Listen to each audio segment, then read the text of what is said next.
My name is Paul, and you are welcome to the Opinion Sharers. So, this day we are going to be looking at a topic, an expose on internet, or what you call romance scam. All right, viewers, thank you for coming to Opinion Sharers. We have somebody today who is going to be doing an expose with us on the issue of internet scam, focusing attention on the impact of Africa in this, and especially Nigeria, because there has been, if you just type on Google internet scam, before you read 2 to 3 articles, the name Nigeria would have come up.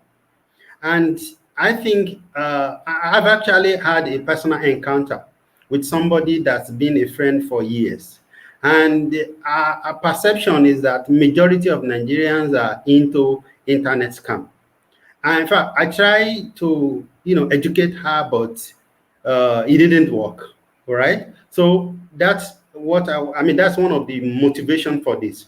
But I have written an article about this that was published on Sahara Reporters. You can check it out. It is the prevailing culture of romance scam by Fadumo Paul. You can check it out on Sahara Reporters. Now we have somebody with inside information here today, and that is the person we'll be calling Ben. And Ben is not his real name, but for the purpose of the fact that he will be sharing inside information. All right, that is why we are protecting the identity of Ben today.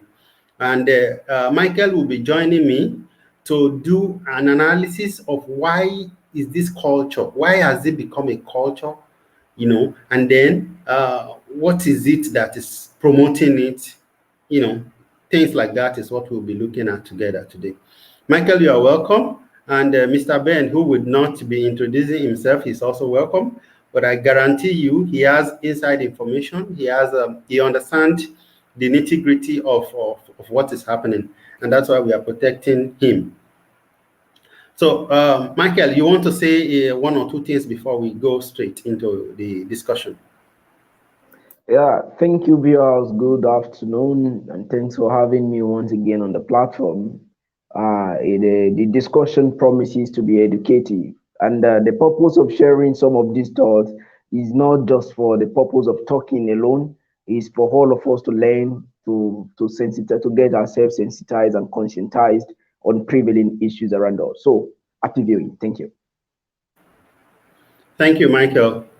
So I go to, since I've had a personal discussion with him, I'm going to be mentioning some terms, some of the terms that they use in the business. Okay, because they see themselves as businessmen and women.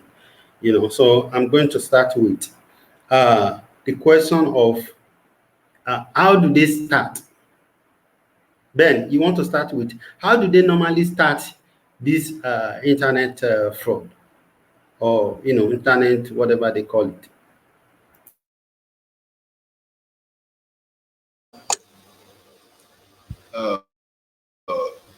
There is actually no, I say, it's many people they tend to look at the lifestyle of the people who have been in the business for a long time, and they tend to see them as mentors. So these mentors, so-called mentors, take them under their how do I put it? Whether under their authority, and they employ them as workers, whereby they rent an apartment for them. They come in, they give them the gadgets, that's laptop and a mobile phone. They give them a foreign number, mostly the United States number. Then they have what they call the format. They give them the format. Then they say it's a hustle. They call it a hustle. Call it a hustle. So you mentioned a few terms that I was going to ask you later, and the first one that my brain picks now is the format. Wait. Actually, Mr. Paul, when they take them in, there is always an agreement between the boss and the apprentice, whereby the apprentice does the job under the supervision of the boss, and there is always something called the percentage. They share it in percentage, 70% to 30%. Whatever amount of money they get, the 70% goes to the boss, and the 30% goes to the apprentice. And they also maltreat them because in Nigeria the time difference is, I think, around 6 hours different from the US. So whenever they are at night in Nigeria, then they are in the morning there or in the afternoon. So they tend to let these boys do night.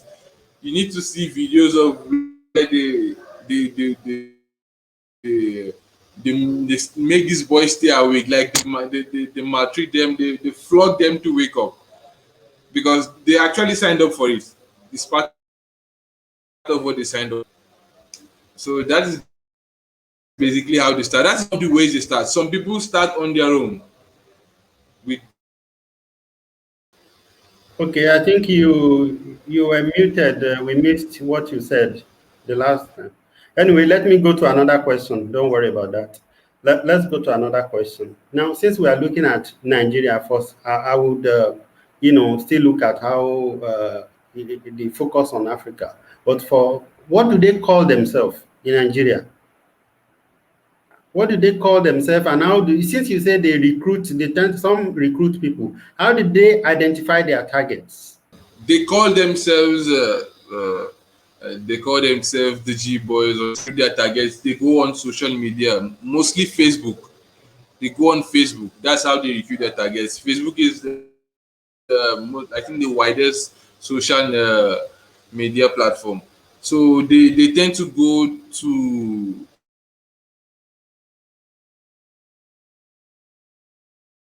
they usually go to Facebook because where they meet people all over the world. What is the age range of these boys and girls, or are they only boys?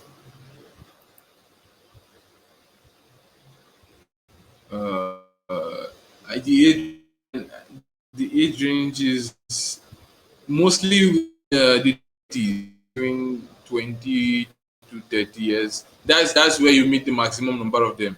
There are some of them who are above 40 who are into the business, and there are some who are also below 20 who are into the business. Now, recently, I am seeing junior secondary school students into this so-called business. And a few of them are girls also. Very few of them are girls. Very few of them. Very few number of them. Out of 100%, 1% are females. Okay, thank you. So now, I'd want to ask this, even though, let me ask Michael. Before I go to Michael, let me ask Ben. What is the advantage apart from money, and how is it really beneficial to them? Is it better than doing normal legit hustle? Is it easy? These are a few things that I want to understand myself.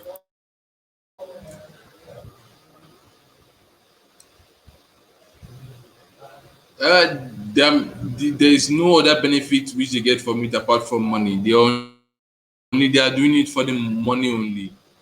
They are doing it just for the money. And I not say it's easy because actually something done. It's not so easy. It's something which you put your brain into, your whole mind. Like you have to devote your whole time. Like if for me personally, if the amount of effort they put into the scam is put into a legit hustle, I believe that they will flourish and come out in flying colors if they actually invest so much effort in a legit hustle. But they have been made to understand that this is easy money and all. Some of them are into the business for 5 years. They've not gotten what they have been looking for in the business, but still they believe that is an easy money. Like I actually can pinpoint the reason why they do it. Someone who is into the business for over 5 years and he has not gotten maximum cash out, but still is into the business. I don't know why such a person is still into the business, but there are some of them who do it for just a month and they make very large amount of money. I know a number of them. Some of them do it for 2 months and they come out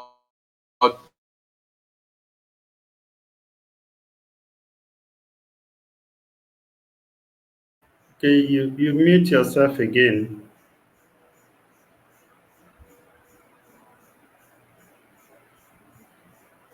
Are you there? Okay. I, I think you keep muting yourself. I don't understand why. Anyway, let me talk to Michael while you fix that. I'll come back to you. Michael, why do you think the culture of scamming people using the internet? Why do you think it's common among our people? You being a youth advocate. Yeah, thank you for that question. And when we look at this issue of scam, is not just limited to what is obtainable in Africa alone. I'm so sure of that. It cuts across board. But it's so unfortunate that it is more prevalent in this part of the world than anywhere else, if I am very correct. And the reason for going into that is not far fetched from the economic realities in some of these developing countries, which Nigeria is one of them. And when we talk about education policy, I mean, sorry, when we talk of the what do you call it now? The economic policies that are not favorable to the development of youth, most especially in creating wealth legally for themselves, there is practically no way that they won't go into such act. And referencing most especially Africa's political leaders who are so keen at, should I say, amassing the wealth of public for themselves, show of wealth, the unnecessary display of wealth on the internet. I'm not saying to be wealthy is bad, but you don't do it to the point that young people begin to have the feeling or the understanding that this is what life is all about in its entirety. No, there's more to life than being displaying of material possession here and there. And for people not who are not contented with whatever they have, there is practically nothing you can do that will appeal to my own conscience once it is not legit. If I'm using my leg to trek, the only difference is that you will get to where we are going earlier before myself. But the point remains that I'll still get to my destination. So when we look at all this together, the leaders, even in the religious circle, the display of wealth, unnecessary display of materialism, or let me say the materialism syndrome or the materialistic syndrome, it has sunk into the subconscious mind of an average Nigerian, of an average African, believing that, making them to believe that it is only when they have access to wealth or wealth. When I say wealth now, quote and unquote, that's the essence of life. And let me also make a reference or in addendum to what Ben has earlier said, that the energy being devoted into some of these things. Oh, let's take for example someone who wants to steal. You know the level of thought, the level of or should I say strategy the person must have developed over time, trying one, leaving one for the other, thinking, okay, if this one will not work, that will work. And you ask yourself, what if I devote myself to studying? I can better equip my understanding for things that will better my lot. Today, I've engaged with some set of national leaders, diplomatic and academic leaders that are doing well in their respective domain. These are set of people that I, as a person, am looking up to as leaders, as people that are role model to someone like myself, the likes of Bolaji Akinyemi, former Minister of Foreign Affairs, who is a respected diplomat. You are talking of Professor Tomi. You are talking of all host of others. So everybody, importantly, let me state, everybody have the right to choose whatever they like about life. But do we sometimes consider the would-be consequences of some of these things when we are taking such decisions?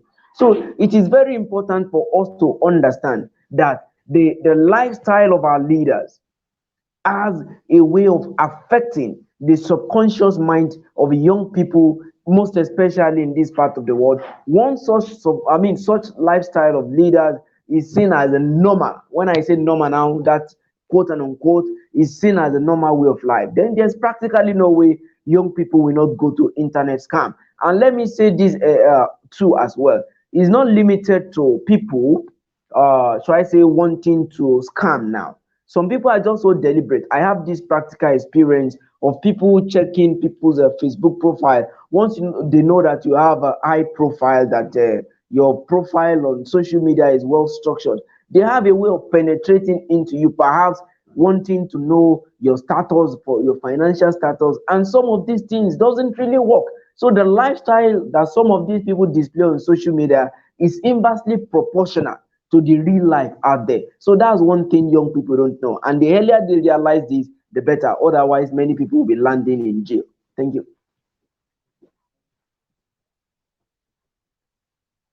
Thank you very much, Michael. Thank you. I want to believe that Ben is back with us. I think he was having a network issue earlier. Are you back with us, Ben? Okay, I don't think he is back yet. Or maybe there's something he needs to feed. I'll still continue with Michael until he comes back. Ben, if you are back, please use the chat box to send me a message. Let me know that you are back, because we certainly can't hear you. So viewers, just in case you are just joining us, this is Opinion Sharers, and what we are discussing today is the issue of internet romance, and that has become a scam. Because on a norm, there is nothing wrong with long distance relationship. There's nothing wrong with dating somebody you met online, because the internet is also a place. It's a place of connection. In fact, places like Facebook or platforms such as Facebook, according to Mark, he created it specifically to allow people to connect regardless of where they are. It is unfortunate that many of us, or many people among us, have taken advantage of it and are using it to get money that they have not worked for. They believe it is easy money, it is quick money. Unfortunately, a lot of us, have the culture of finding joy in acquiring money that we've not worked for. And so I want to ask Michael, what do you think about the culture of, easy money in Africa, in Nigeria? I will still go back to my initial position. Easy money. We have several political leaders in this part of the world that, of course, we are no longer strange to the news of them being accused of misappropriation of Commonwealth. And when we look at this holistically, quick money syndrome. Everybody want to ride Benz. Everybody want to ride Bentley, Bugatti, and all those sophisticated cars like that. But something must have led to the other. If I'm not in an environment where I can be easily influenced by, should I say, influencers? Let me use that language. Of course, we will always be in human environment. That's one thing I think I need to make people or viewers to understand. But your own ability to guide your decision, that no, I won't get myself involved in this, makes you a better person, and it makes you stand out among the community of people. So quick money syndrome. Everybody, if you ask anybody, an average person, everybody loves money. Everybody loves money. Everybody wants to make money. But if the means through which you are making your money is detrimental to the growth of your family, or to the name of your family, is detrimental to the name of your country, is detrimental to your self-image, then what type of money are you making? Why make money that will land you in jail? There are many Africans languishing across jails in the east and in the western part of the world, all because they just want to get things done in a greedy manner. It doesn't work that way. And this, let me speak on a very diplomatic level now, based on my last engagement online with some eminent scholars and diplomats. Some of these things has affected the image of Africa in the diplomatic in diplomatic relationship with other nations. That's why, as an average, as a Nigerian now, if you go to embassies or airports across the world, they will just want to subject you, to screen you over and over again because you are from Africa. So this issue of internet scam has caused a whole lot of havoc on us, and I think the earlier we realize this, that the damage this has done to us, rather is doing to us, the better for us, so that we can begin to turn new leaf. And importantly, the lifestyle of our political leaders, the lifestyle of our religious leaders also should be moderated in a manner that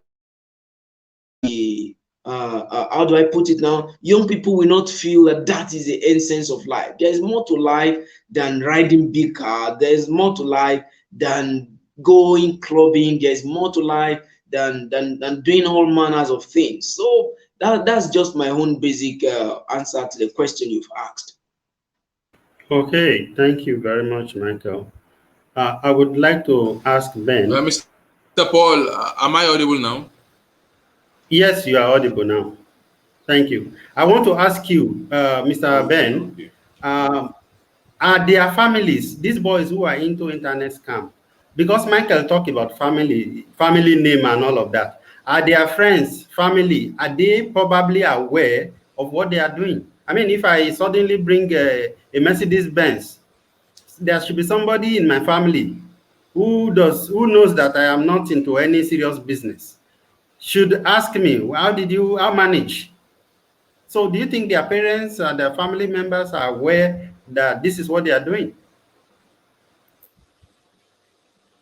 Around, I'll say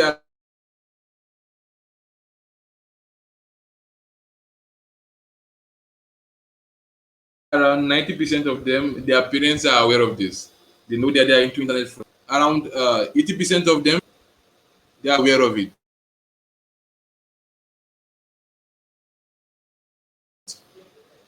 Their families and friends are aware of it. So in the case where, well, I think I found that very difficult for me to even believe that 80% of them, their family are aware of it. Michael, did you hear that? Yeah. It's possible. One thing is, okay, let's take, for example, we are from the same socio-cultural background. And by my age, by my status, and when I mean my status now, I'm talking of my peer standard. Just imagine me buying a car worth of 14 million naira, and you know the job I'm into, you know what I do for living. So the first impression, okay, let me cite this example for you, a practical example. While growing up, there's this relative of my dad that told him that sometimes ago that was when Mercedes Benz 290 was still reigning then. It's a story. So he said that person told him he was going to buy a Mercedes Benz 290, and my dad was like, this guy, you're not doing anything. What you are doing cannot even feed your family, let alone buying a Benz worth of Benz 290. And whoever rides Benz 290 in those days, the person is a millionaire. And my dad said he told him he was going to jump out of the window once he spots his car coming from distance, because it may be the next target, like next target to be used for money. So just, the society is always conscious of our lifestyle. They take observation on us. They know what we are up to. So if I am, for example, I'm now riding a car worth of 14, 15 million naira, what am I doing? How do I get that money? So some parents are somewhat, I don't want to use a very foul language here now, like they are not being sincere, let me use that, with themselves. They know some of these things that some young people are doing, but by and large, Can we also blame parents for all things? Because the society is so volatile in such a manner that young people, the moment you exceed the teenage stage, it is believed that you have the right to decide on your own. The power of choice is rested on you, but your ability to make the right decision helps you determines whether you be a responsible person or not. So I think the culture of I'm looking for that English now. The culture of self-will, just if it goes, is very important. What are you using your willpower to do? Am I using my willpower to do what is profitable or what is detrimental? So it is important for us to live with this consciousness of mind. And let me say this again. My parents, my dad and my mom, they used to tell us something while we're growing up, that no matter how old you may think you are, provided I'm the one who gave birth to you, you are still answerable to me. So today, if my dad should call me to say, this boy, where are you? I should be able to provide answer. So the disconnect between parents and children is also a factor. So parents should not just assume that my son is now of age, is at liberty to do whatever he likes. It doesn't work that way. The parents should still play the counseling role, and then the religious institutions have a whole lot of role to play in further. They are trying their best, in all honesty, in further conscientizing the people. But importantly, Michael, is on. let me stop you here. Let me stop you here. We will come back to that. Okay. So I want to ask Ben. I want to ask Ben. Do you think these boys? Do you think they are conscious of these things that Michael is talking about? For instance, talking about your value to your parents and or the society, how your attitude or what they do, how it affects the society. What do you think primarily is their thinking pattern like? Get your question. I didn't get your question. Oh, I didn't get okay. your question. So, all right, I'm going to come again. Uh, I said, do you think that these boys and girls who are Okay. into internet fraud, do you think they care about the society or what is Okay. important to them? Just give us briefly the way they think, what is important to them. What is important to them is making their money from this scam. That is the simple and short sentence. They don't care how it affects the society. They have lost their conscience. I think while I had this conversation with you, I told you that there was this friend of mine who scammed a woman to the extent that the woman sold her house and her car, and he played the role of a contractor to the woman. It was a romance scam role of the contractor. So he told the woman he was taking the money to get a particular contract, and this woman believed him because he's been talking to this woman for months and months, if possible years. He's been talking to this woman for a very long time, and the woman was talking to him and saying that I don't know the explanation to give to my children. I have sold my house, I have sold my car. He was still asking the woman for money, telling her that if she sends this particular amount of money, he's going to get the contract and he's going to reimburse her with whatever amount of money he has gotten from her. So they basically they don't think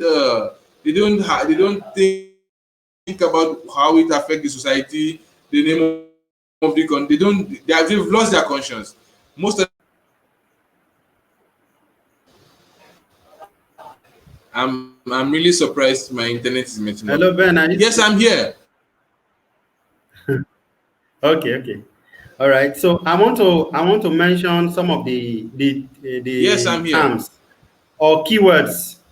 I'm going to be mentioning some of the keywords that you and I discussed now, so that people will know some of these things and perhaps be aware. When I mention them, I So, want you to please so you did say not get my one last or two point. things. Did you get my last point? Yes, I Did you got get your my last last point. point? Yeah, I got your last point that it's only Okay, money okay. that matters to them. They don't care about the society. Yes, All yes, right. yes, yes, So yes. Now, I'm going to mention some of these terms. I want you to say one or few words about them so that people can understand what they mean. Cutting. Okay, Did you get? the cartoon aspect is this is yes, I got that. The cartoon aspect, like the way we use Airtel, MTN, Glow, and Nine Mobile in Nigeria. Then in the US, there's AT&T, there's Verizon, there's T-Mobile, there is Sprint, and I think a few others. So these phone carriers I used to pay the phone bills. But also on this phone carrier, they are able to this phone carriers have some sort of collaboration with some mobile phone producers, especially the iPhone, the iOS company. So the Apple company, actually, the Apple company. So these boys tend to get the login details of the so-called clients, and they get it from the postpaid services. They don't use it for their scam don't work on prepaid.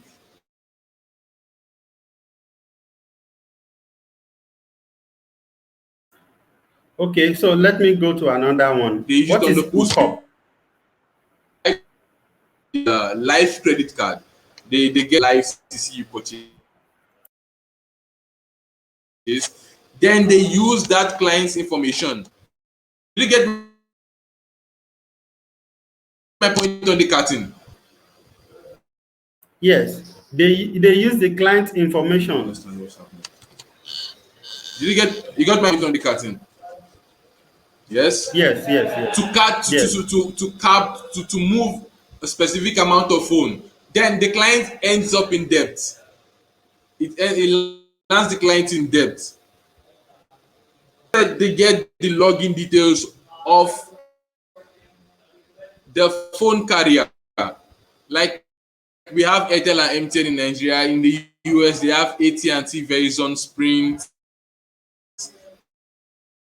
Get the login information because in Nigeria we purchase recharge data and all, but there in the US, these platforms have their mobile apps and in the web where they log in their details and they can make subscription on their mobile phones.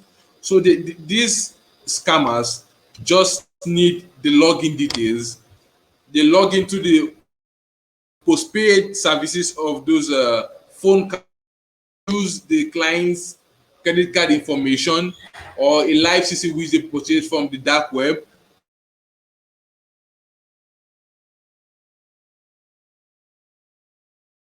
Okay, so they have access to, that's how they get access to their information, since many people generally use internet login to to do transactions. Okay, so I think you should move on to the hookup thing. What is hookup? Basically, the hookup is fast money for them. The hookup aspect, there are sites on the internet for hookup whereby the so-called prostitutes, then these scammers tend to get fake pictures of maybe models online. Then they tend to disguise themselves as the model, and they put the US number which they purchased. They purchase the US number, United States number. They purchase it. This enables them to send text messages and make phone calls to United States for free. It only charges it takes the data only, internet data only. There is no cost attracted to this. So they basically take the pictures of the model, then they put the city which they want to operate, then they pay a token of amount. That token of amount is used to make adverts on this hookup sites. So when they do the advert on the hookup sites, then they start getting text messages from prospective clients. These clients, then they come when they move to the text message aspect, then these scammers have what they call menu. In the menu, whatever services you have, whatever services you need has a price. Whatever services you need has a price. So once you come in, this 90% of them tend to pay for the services. So once they pay the money for the services, and that's why the money is sort of.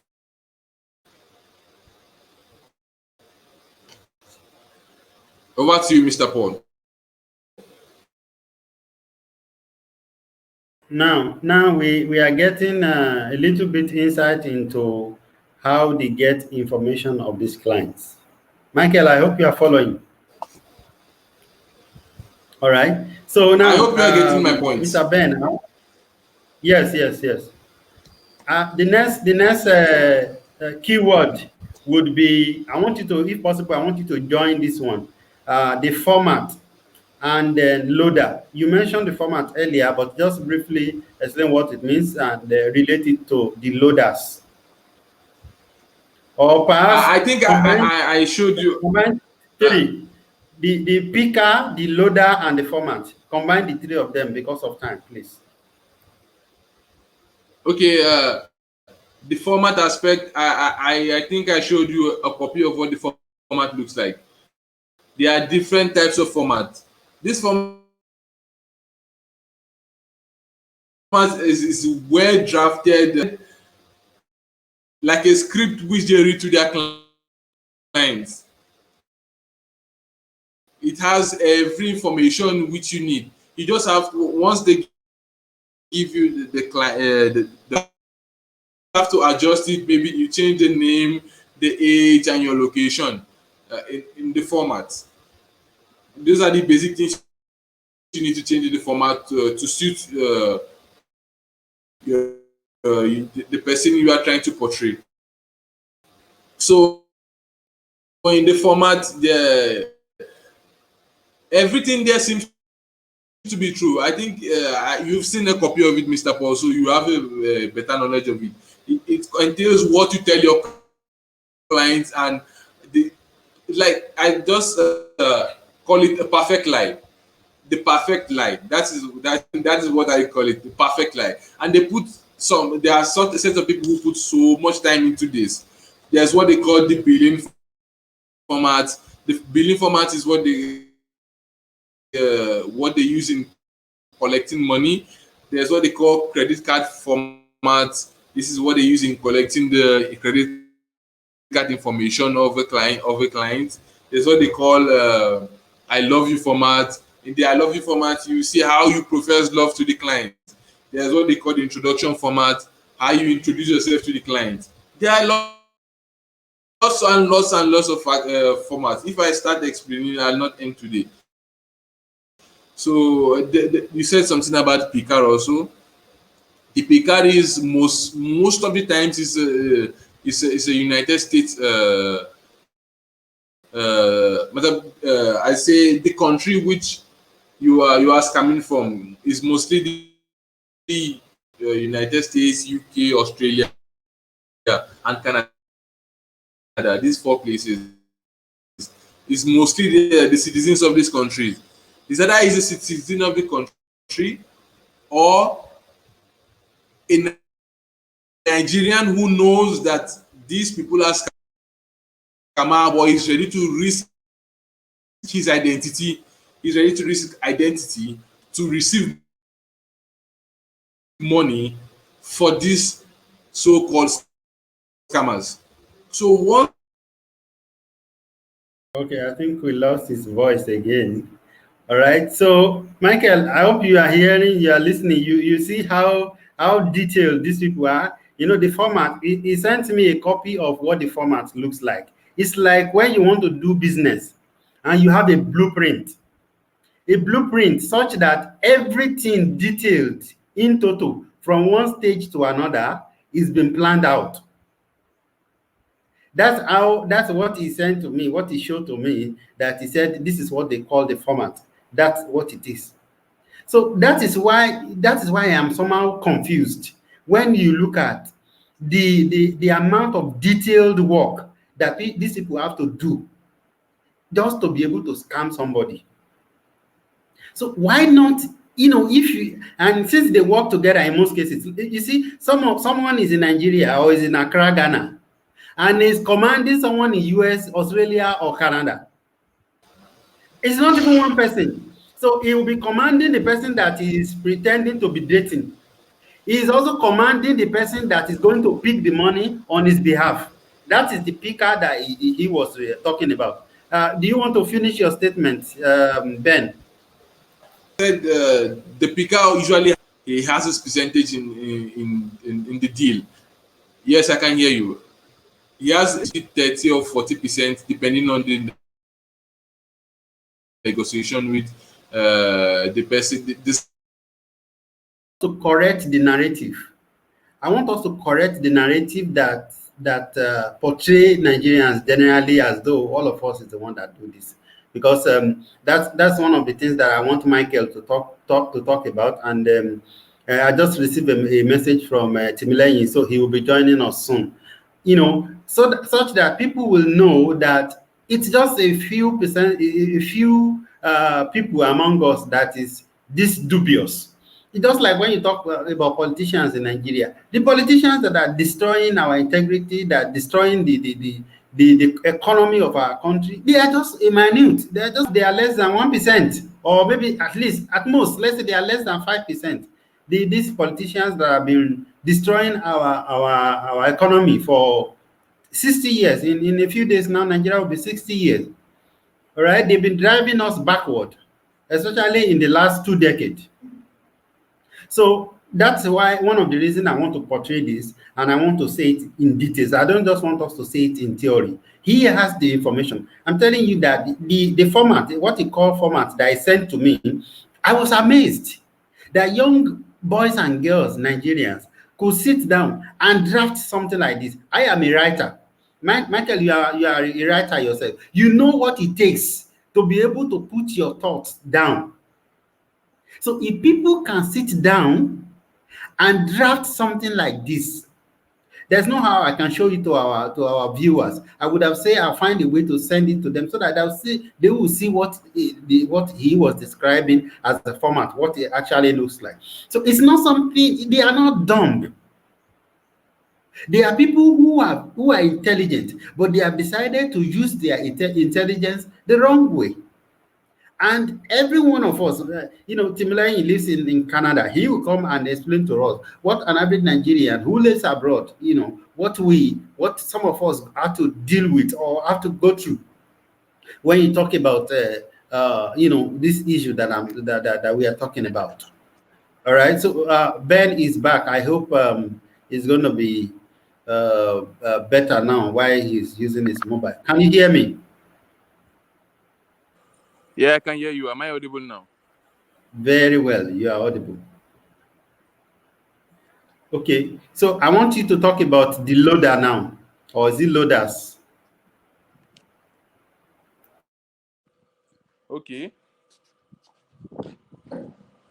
Okay, the loaders. The loaders are basically these people. I don't know much about the loading, but what I know that they actually do is they buy they say they purchase tools. They say they call it tools for tools. They say they call it logs. When they purchase those tools from the internet, then they use it in they get the clients basically they get the client's account information, which includes the client's full name, the client's address, the client's SSN, the client's login online access, login details. So when they get these basic information, then they are able to walk into the client's account. Then they load what I'll call it virtual money, because that's why they call them loaders. They load in the money and they extract the money themselves. So this client tends to after a while, let's say after a period of 3 months, then the bank discovers this fraudulent act. Then they approach the client, and now the client has to face charges. So this is one of their work, or they get the client's credit card information. So I was, if you can hear me, Ben, I want you to explain how cryptocurrency or Bitcoin has made this thing very easy for people that are doing this scam in Nigeria or around the world generally. What is the role of cryptocurrency generally?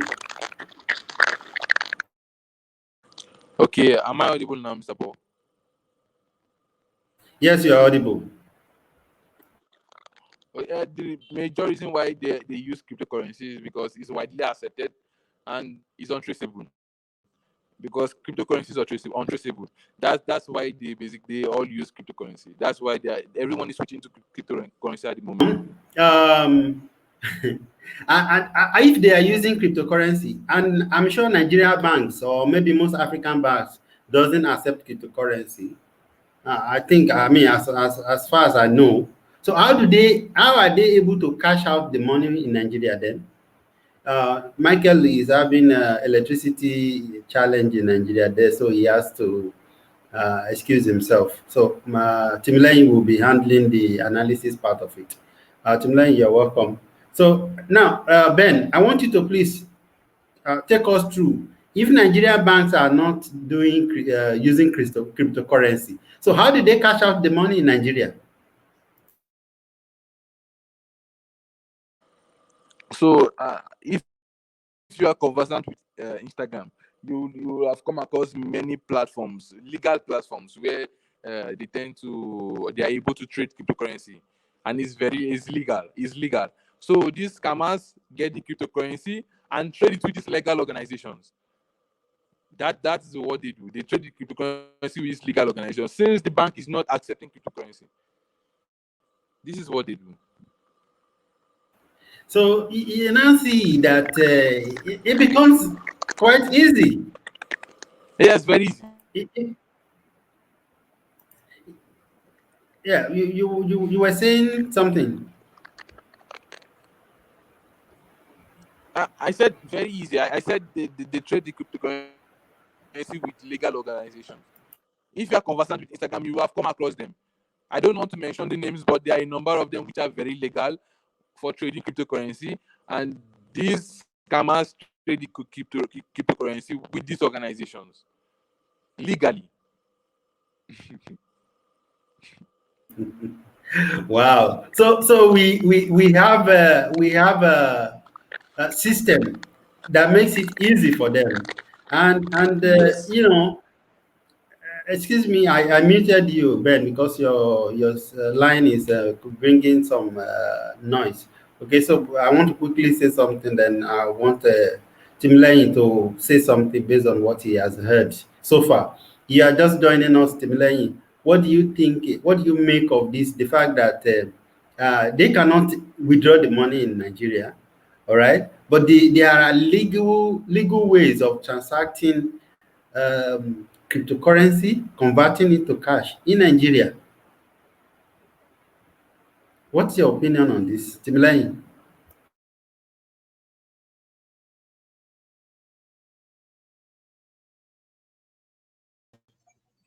Thank you. That's a very great question, even though I'm not experienced in the use of cryptocurrency and transacting international funds, even when I was still in Nigeria. I think everything still boils down to what youths are looking for, what they cannot achieve with their, let me say, with their skills, what they feel they cannot achieve with their knowledge, what they feel they cannot achieve with everything that they have gathered so far. So transacting money in cryptocurrencies and Bitcoin, it is not a new thing. I think it became very prevalent in Nigeria when these so-called Yahoo boys or scammers got to know how to use it. It has been in existence for a long time, maybe because of how we are not exposed to it or we are not informed about it. People have been using it overseas for a very long time, and I believe that even some corporate organizations would have been using it legally, just as Mr. Ben said. legally. So I feel like there is, like you said, there is a connection between the use of crypto. In fact, what I think I know about cryptocurrencies even before I left Nigeria is that there is a lot of platforms. I think it made mention of that if we are conversant with Instagram. I know of somebody that is a registrar of a university, and many of them like that they trade in cryptocurrencies and they are not doing and scam. They are not involved in scam. So I believe the use of cryptocurrency to scam people or to convert loot into cash is a personal thing. Cryptocurrency in itself is not the scam. It's not the scam. So converting it depends on how, and it is very easy as we are advancing in knowledge and then a lot of new information is tripping in now.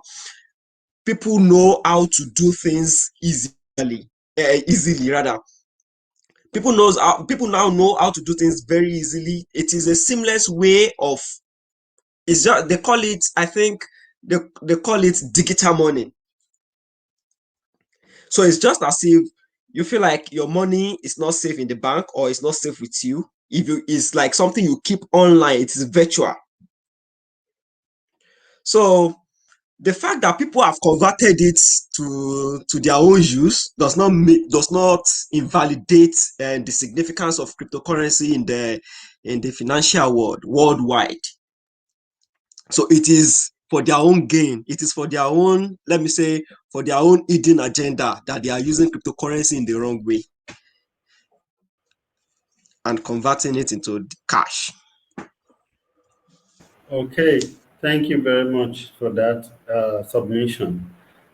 Since Ben is back, I am going to, take him a little further. Would you explain to us the term known as buying and selling in the internet scam world? Am I audible now? Am I audible, Mr. Paul? Yes, yes, you are. Okay, buying and selling is another aspect of the business whereby they create profiles on Alibaba. Mostly Alibaba, they use Alibaba for this. Mostly Alibaba, just this e-commerce sites. I'll say in general, e-commerce. Then they post buying and selling. They usually go for large commodity, whereby once they make the sale, they hit it large. So they post machines. They put different pictures of machines, the videos of the machines, which they took from the internet. They downloaded from the internet, then put it on this e-commerce website. Then buyers, people trade online. It's a normal thing. Everyone trades online, so they go online looking for a service, going in search for a particular commodity. They come across the commodity, not know unknowing to them is a scammer. So basically, they tell them to make 50% of the 50% deposit of the price of the commodity, so they know he's interested. Then they tell them they'll send the machine and get the complete payment. So once this customer wants to make this 50% payment, they cut the communication. They cut off the communication. It's usually in millions. In millions. That's why I say they go for large commodities so that once they make once they hit it large. So that's what buying and selling is about. Okay, thank you, Ben. I will go to another one on my list here, and this is soldier work and contractor work. Please, can you explain that?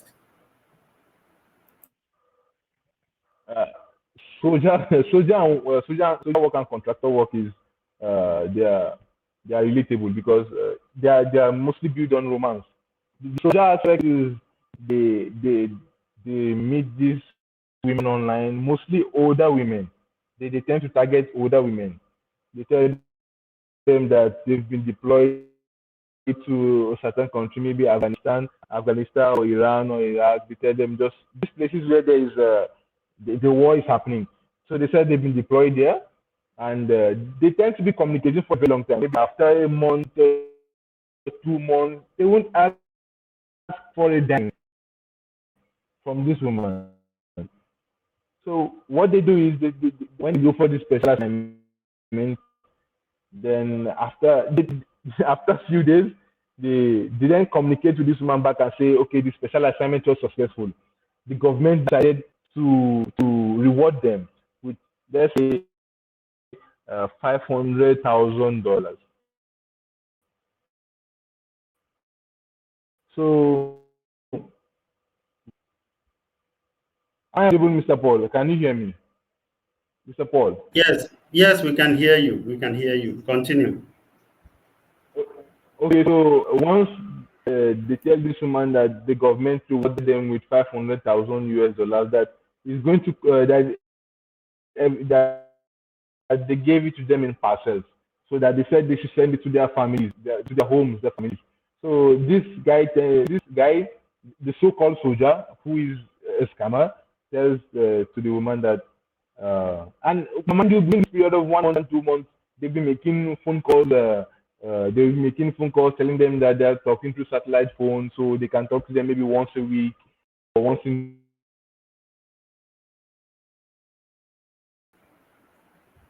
Can you hear me, Ben?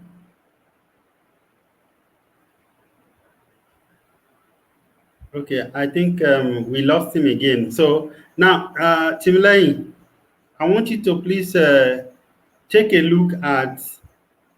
Before you came, I had taken Michael's opinion about how this has become like a culture in Nigeria.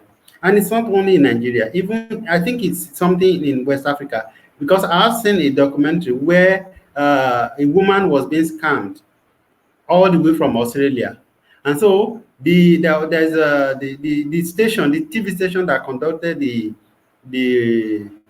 the documentary, and some secret police agents, they trace that guy to Accra, the Ghana.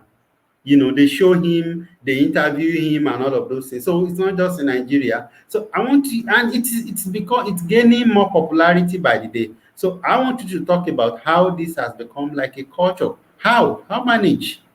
You know, it just is like this is just like something that has become very popular under a decade or two. Thank you so much for this great question. First, I would like to correct the notion that it is it is rampant in Nigeria. It is not only in West Africa. It is not only in Africa. This thing is everywhere. So when I first got here, I felt I had been in the safest place in the world, and I felt like I could be secure with my funds, with my proceeds or anything. But unfortunately, on getting here, I realized that, okay, let me say the first week I got a phone here. The normal thing is, once you get to a place like this, like in any other place, you get a bank account there, you drop money there, and then the next thing you must get a line phone to connect with people at home. I registered my phone, and it was not up to 1 month. I started getting calls like the government of Canada is like they have issues with my social insurance number, and they want me to report to them now by pressing. You would notice the tone. You would know that this tone is too authoritative to be true. So, and luckily for me and some other guys that we came together at the same time, we had been mentored. We had been told that this kind of things would likely happen, and then we should know the kind of response will be given to it. So till now, I still receive the calls anyway. So what I'm trying to say is that when it comes to Africans or Nigerians, it's just like we are the scapegoat. So you would not hear it in the media. Nobody will tell you that it happens in Canada or in the US. And I must tell you, even the people you feel will not do it are doing it. But the thing is that the difference between that act here and there is that here you will not get away with it, even if you are the president or prime minister's son. If you are caught, you are caught. So I feel that if people are being held to justice. Maybe there would be, but if it's one Bale's son, one chief's son, one king's son, one monarch's son, or one minister's son that is involved in that kind of thing, you will just realize that after spending a day or two in the DSS or SARS custody, then he is released. But if it's the bread seller's son, you will realize that he's going to be there till God knows when. So why it has become a culture now, number one, is that when the leadership of a society fails to deliver its leadership responsibilities, then you will realize that the society will fail. Now, every home, I think I made mention of this in our discussion about education, that a family is a unit of the society. Just as a single person is an ambassador of any society they represent, a family is a unit of a society. So if the mother does not see anything that is wrong in my son getting money, I don't care where this guy gets the money from, where my son gets the money from, so far he's bringing money, and amongst other mothers, I'm seen as the fortunate one, then there is problem. Again, when the father cannot be boastful of the fact that I'm doing my responsibility, I'm carrying out my responsibilities, I'm taking care of these children, I'm watching over them the way I'm supposed to be. And it boils down to the fact that many people give birth to children they cannot take care of. It boils down to that fact. You will see families of 8, one mother, one father, 6 children. And the father does not have any well-to-do business or trade or job. So what do you expect of those children when they cannot even have access to quality education? They do not have mentors, because the first mentor anybody can have is their parents.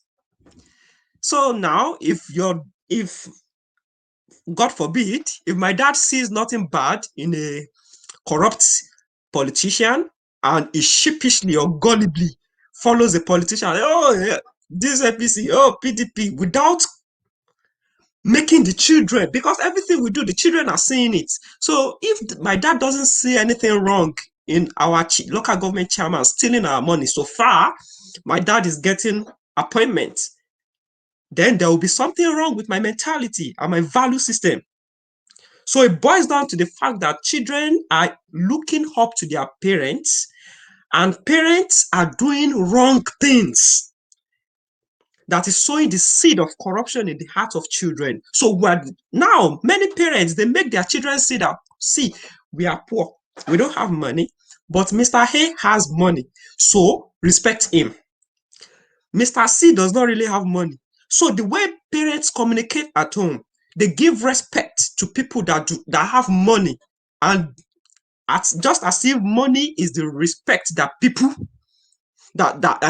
money is the element that earns respect. And it's not like that. You cannot buy respect. It is a value system that should be, it is not bought. When you see it, you respect it just naturally. But when parents are making children feel like the person that has money is a better person in the society, so the children will see money as the best thing they can acquire. Meanwhile, money is not the best thing you can acquire in life. So when they see that they cannot get, because such parents would at the same time not provide the children with quality education, because they have not even invested in them morally. So the children will now grow up to be, I don't have the qualification to access a particular position or a job. Why do I not just consider it? At least the goal is to make money. They will say, thunder, fire, poverty is a common saying. God bless our hustle. What exactly is the hustle? These are the basic questions we should ask. So it is a thing that that stems from the family, from the way the family handles issues that have to do with money. Now, when parents make children to know that honesty is great, is a good virtue, saying the truth, being upright is a good virtue, it will be difficult. It will be very difficult. Now, there are some children that they came from a very good family, from very good moral background. They have good moral background, but at the end of the day, they went to the university. This problem is multifaceted. They went to the university, and at the end of their education, they are unable to get a job. And they see their friends driving Benz. They see their friends doing all sorts of things. See, this is what happens.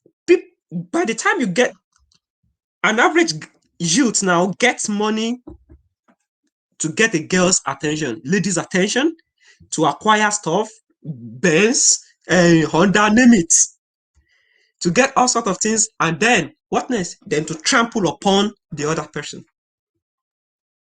To show himself, they use this thing to feed their ego. They use it it's just like a morale booster for them. So it has become, when the society sees that it is okay to have money, even though you get the money in a wrong way, then something is fundamentally wrong with us. So I believe that is why. In fact, there are too many reasons for this thing, but I think charity, they say, begins from home. So it begins from home, really. All right, thank you so much, Timileyin. You have done justice to that. But I'll come back to you. Now that Ben is here, I want him to talk about the another thing, which is the use of the US applications. The applications that is mostly common in the US that these scammers use.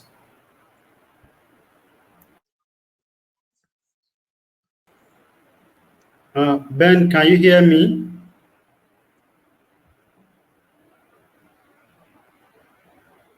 Hello, Ben, are you there? Yes, I'm here, Okay. Mr. Paul. I'm here. What was your question? Okay, so I want you to briefly talk about the applications that the scammers use, like especially US-based applications. Okay, I should name the applications. Yes.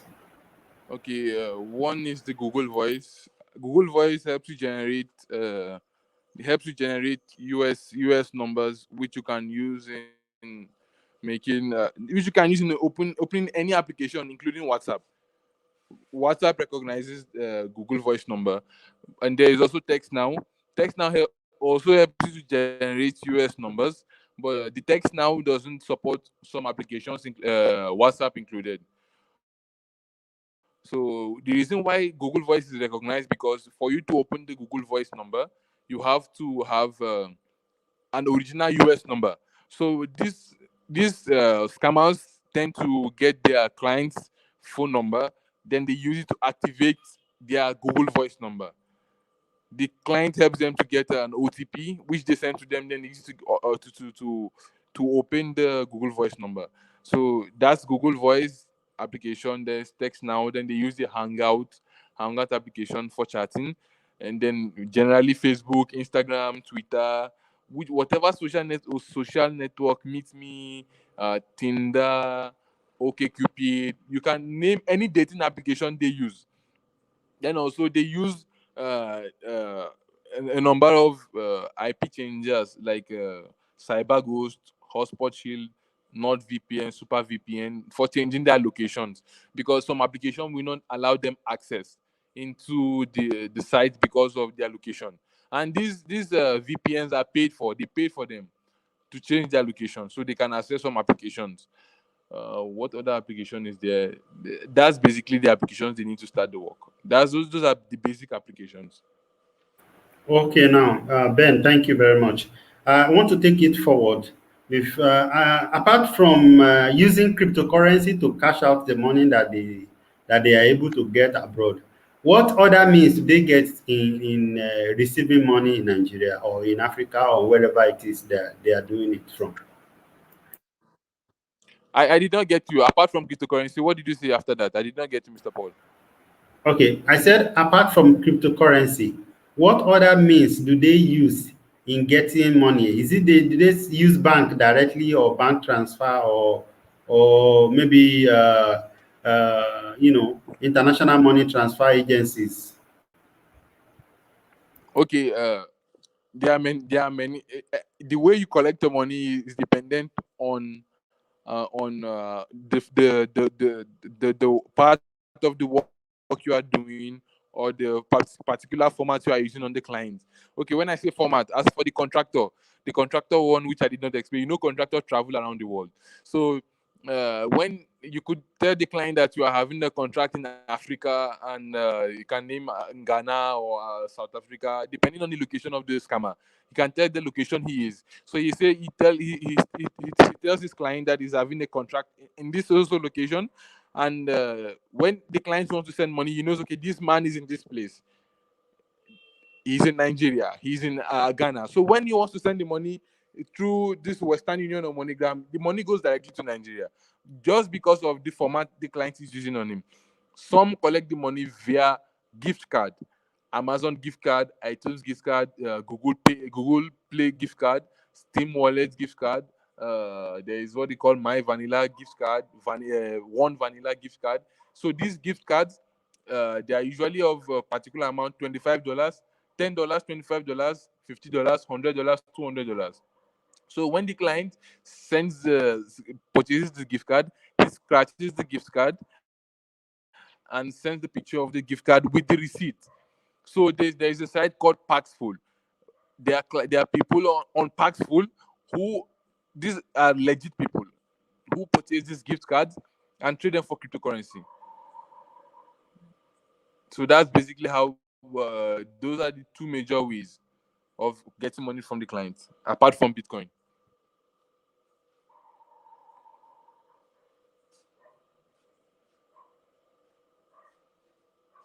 Your mic is muted, Mr. Paul.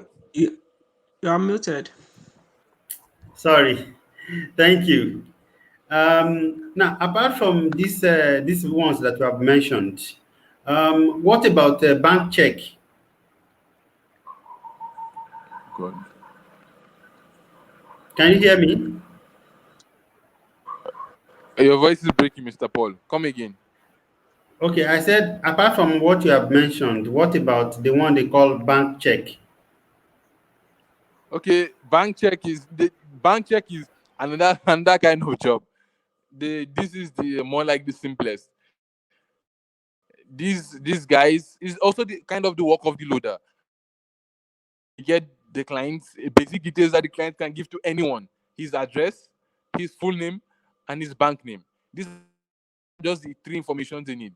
So these people who make this fake check, they use these details to make a fake check, and this check, the amazing part is that these checks are moved, like they use courier services like UPS, FedEx, to transport these checks to the doorstep of this client. This client then picks the check and sees it's a physical check. Then he could deposit the check through his mobile or the ATM. These are the two major ways which they use in depositing the check. Because if you take the check to the bank, there's 80% chance that the bankers will know that, okay, this is a fake check.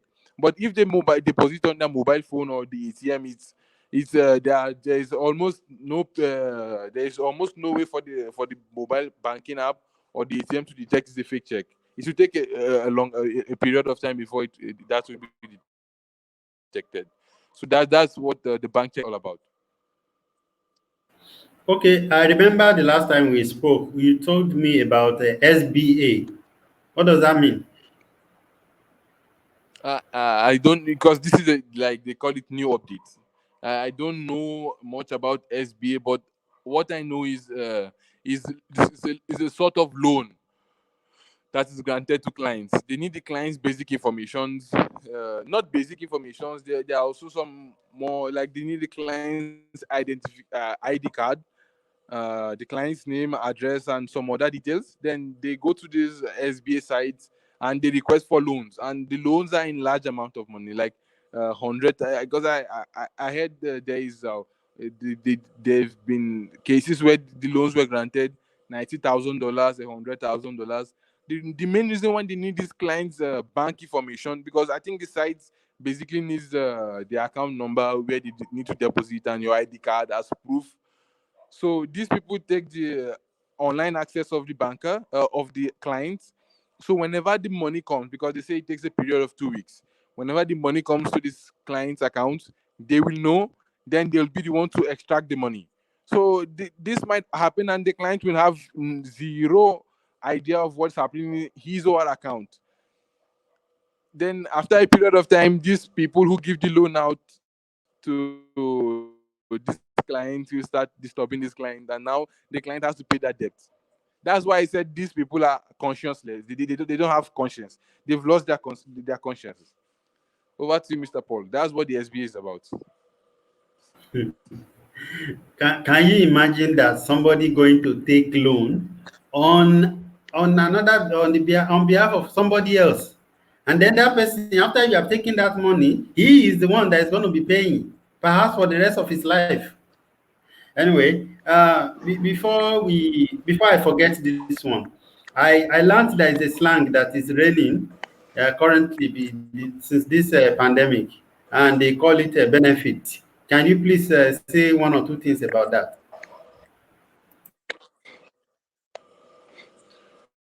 Okay, the benefit one is, the the United States government were giving unemployment benefit to their citizens. So this is, I think the citizens have to apply for the benefit. So these scammers help the citizen apply for the benefit and take the benefit for them for themselves. They usually do it through this the Cash App application, Cash App. They apply for the benefit through the Cash App application, because in the Cash App application, these so-called clients, their bank details are attached to the Cash App. So they apply for the unemployment benefit for these clients, and they tend to take it for the clients. So that's what the benefit is about. Now, this is something. This may be funny, but honestly, it saddens me. It's unfortunate that this kind of a thing is happening at a time when people are vulnerable. This is deliberately taking advantage of vulnerable people around the world. Anyway, before I come to you, Ben, because I want to ask you about how police in Nigeria, because we've heard about SARS and this Yahoo Yahoo boys, as we generally call them in Nigeria. I'm going to come back to you and ask you about them. Now, I want to, since Timlani had pointed out that it's not just Nigeria. In fact, somebody told me, one of the regular guests that we used to have on this platform had told me that Nigeria is not even on the list of the first 10 scamming countries in the world. All right. So, and this is there's an information that I've Googled. So I'm just going to read out some of the names that are in position wise. I also, it said some of the nations which most internet scamming fraudsters are. Number one is Mexico. Number two is Ukraine. Three, Hungary. Four, Malaysia, Colombia, Romania, Philippines, Greece, Brazil, China, Indonesia, Russia, Singapore, then Nigeria. So we are down, down, down, down. All right. The other names that are on the list is Canada, Portugal, Switzerland, United Kingdom, India, Netherlands, France, and Austria. I'm wondering why there's not even US on the list itself. This has to be, it has to be an omission or something, because I don't believe that the US citizens don't scam people. And the reason I'm saying that is one of I've seen a documentary also, conducted by some of these guys from the Australia, and they busted these guys who are stationed in Philippines. And one of them, I mean, a few of them were, in fact, they have citizens all around the world. Self. They are people they are Oyinbos from the US, Oyinbo from UK. There are a few African guys among them and some Asian guys. So it's like an intercontinental trade kind of. So Ben, I hope you are still there. So I'm going to ask you about this. The encounter with Nigerian police. What is the position of Nigerian police? What are they doing? Are they making it better or worse? I, I don't know if they are, I don't know if they are encouraging or discouraging these boys, but maybe my reply will give you your answer, because I've also have personal encounter with this police. They just you they just suspect anyone who is dressing very neat and who is in his 20s, and they just stop you. They stop you and start searching your mobile. They search for your mobile, and once they see that maybe you are very clean, but maybe you have a friend who is in the US, and they just tend to categorize you as a scammer.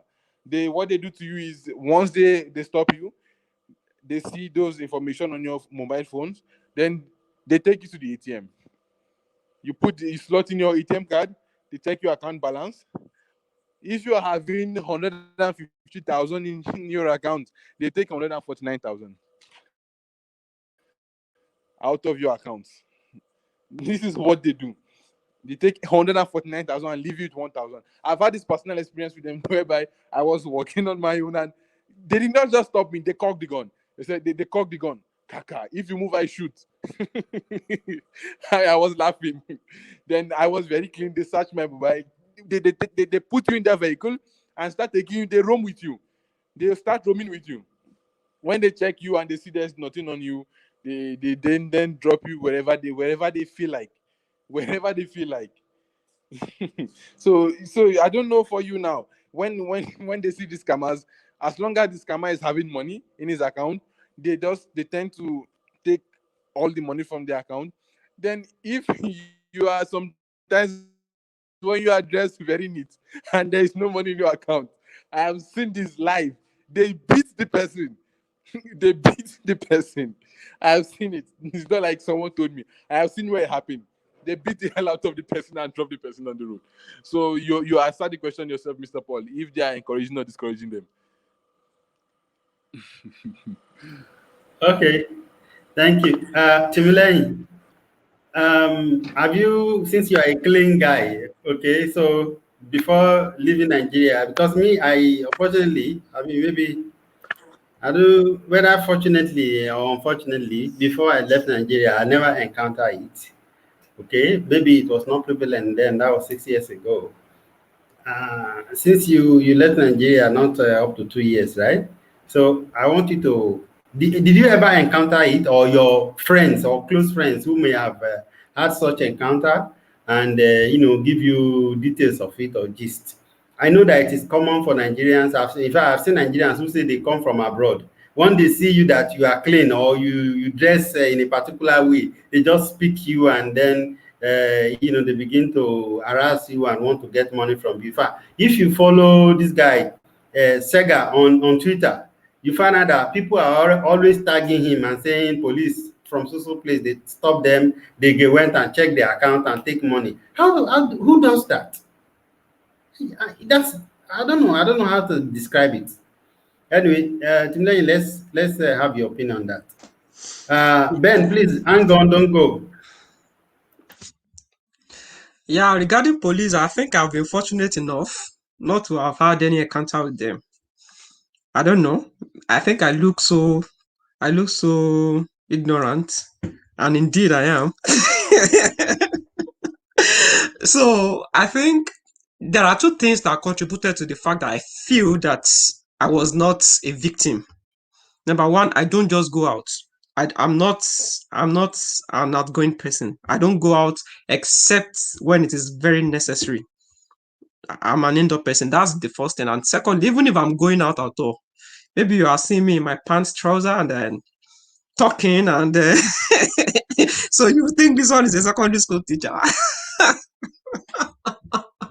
So I'm not. What I'm trying to say is that I'm not flamboyant. Like, I dress neatly fine, but I don't dress. My dressings, they are not. I know they are not shouting. I don't flout colors. I don't do all sort of things. And another thing is that I always keep my hair neat. So everybody that has told me that they had a counter with the police is either they are wearing maybe like 20k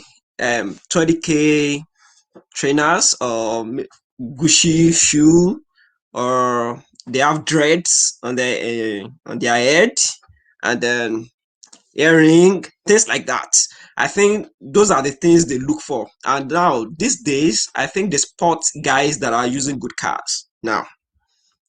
So they don't want to know. I think a friend of mine who I know very well is a motivational speaker. Like, everybody knows him. He's a motivational speaker. He makes money from publishing books.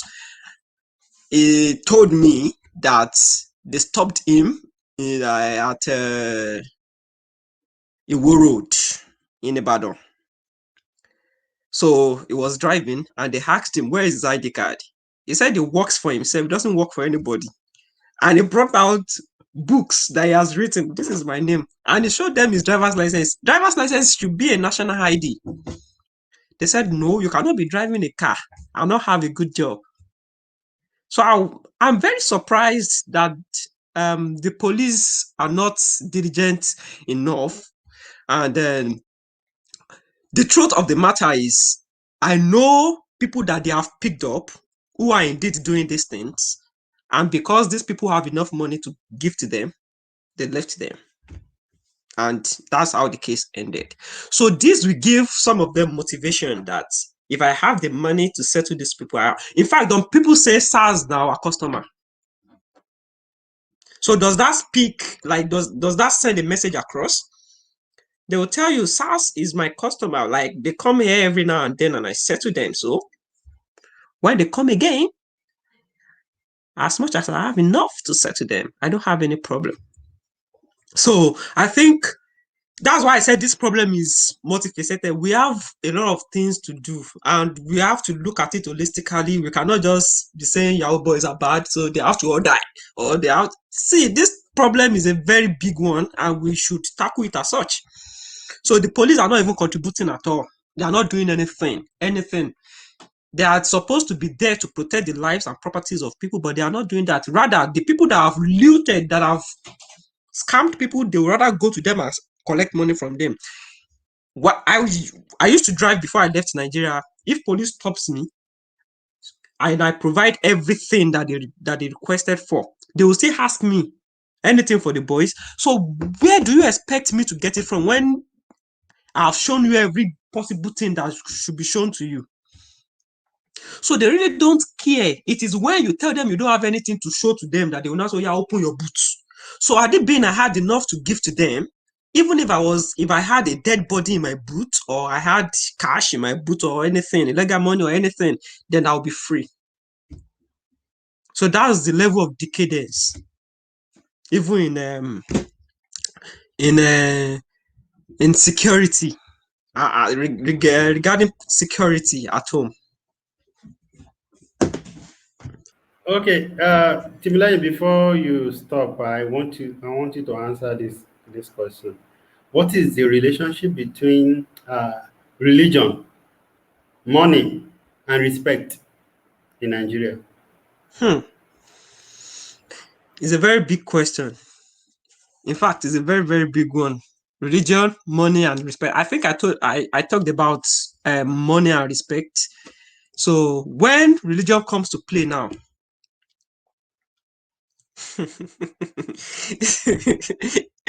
really, it is not funny. It is not funny because people who do not have enough to give to some so-called pastors, they are not respected. It is because it is still a fundamental problem, because we see money as what we worship. Not even as religious leaders now, as a people. We see people with money as the one that deserve respect. Now, even in church, you will see the Babaijo, you will see the Yaijo, you will see the this one and that one. Even if their children are the ones that are scamming people around and giving them the proceeds, and they will come to church with good clothing and all that, they will appear very rich and wealthy. These are the people that the pastors respect, that the imams respect, even that the local leaders, traditional leaders and all that, that they respect. It is funny that politicians that loot, that we know obviously that these people are looting, we call them for investitures in church, we call them for opening, we call them for harvest, we call them for Thanksgiving services, all in the name of bringing money. So it is a big deal when you add religion to it, because now everybody that comes to church and flouts money is a saint. So far is saying to the name of the Father and the Son and the Holy Spirit. Honestly, and that is how it is in the other religion too. Like, everybody knows it, that our religious leaders really value money. A lot of them. And what do you expect when your parents respect money and not the person? When religious leaders respect money and not the person? When you get to school, your teachers respect money. Because you see, I think I experienced this when I was in the secondary school. There are some of us that if our parents are coming to the school, we know the way they treat, we know the way they respect them.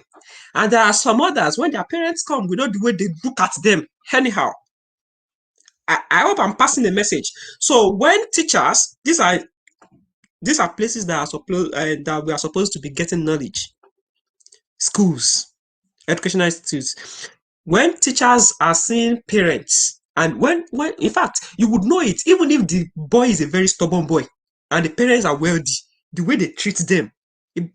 Go to primary schools, you will see school bus and drivers, the way they treat children of the rich is different from the way. So this shows us that we respect money too much. We worship money too much. And that mentality is the same thing that is making us to be corrupt. Because anything for the bag, anything for money, if you can do anything for money, if a teacher can respect the richer parents and pass the respect down to their children, what do we call that? They wouldn't even have the audacity to discipline the children as they should. What do you call it when your religious leader respects those people that have money in church? And people that do not really have money, they have low self-esteem. They see themselves as irrelevant in the church. They see themselves as the dregs of the society.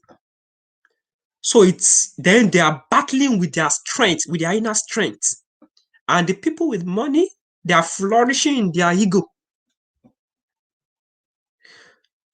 So who indeed are the mentors that we have? You cannot go to the church and get yourself a mentor. You cannot go to the mosque, get yourself a mentor. You cannot even see good mentors and teachers, lecturers, daycare people.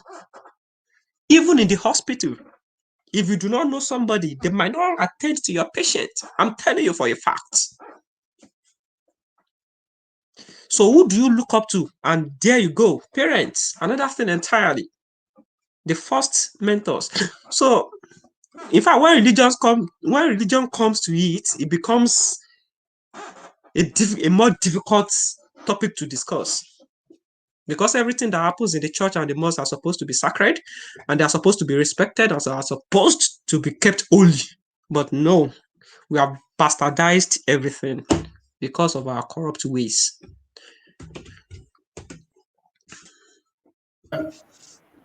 Timilai, I want to quickly chip in this. I want you to just take a few minutes to talk about the idea of who you know and opportunities in Nigeria for these youths. Could it be a reason why people are going into fraud? It is one of those reasons.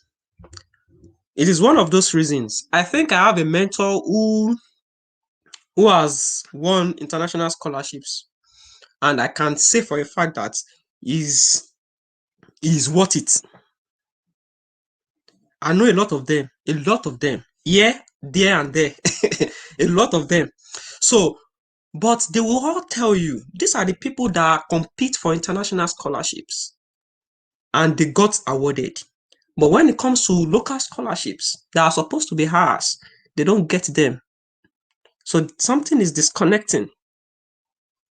There is somebody, okay, there is a Commonwealth scholarship to the UK. So the Commonwealth scholarship is in categories. We have the not general Commonwealth scholarship, we have the Commonwealth shared scholarship. The Commonwealth general scholarship, you have to be nominated by your country. When you get nominated by your country, then and you get accepted by the university that you apply to, then the two together should give you the funding, should award you the scholarship.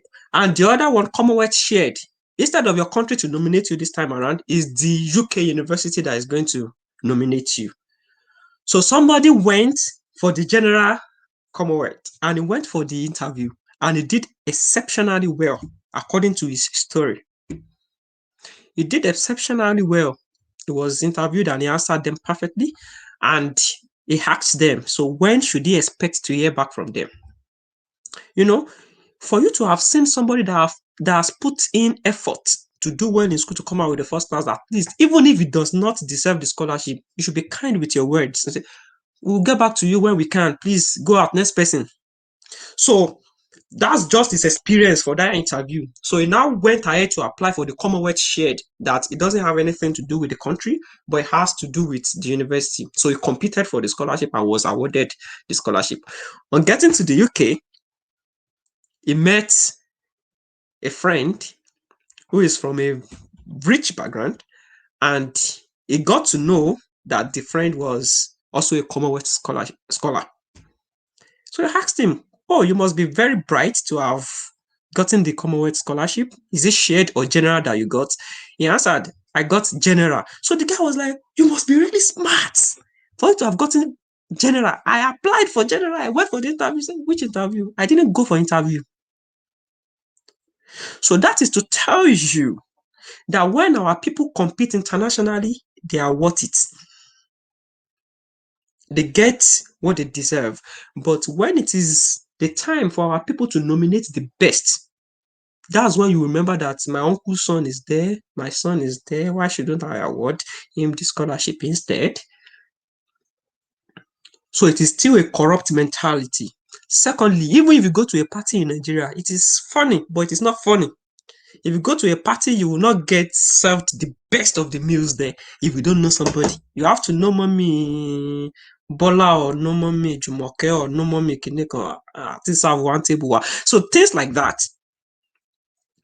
So if you don't, I personally applied for a scholarship when I was in part 2 at FUTA, and the scholarship was Federal Scholarship Board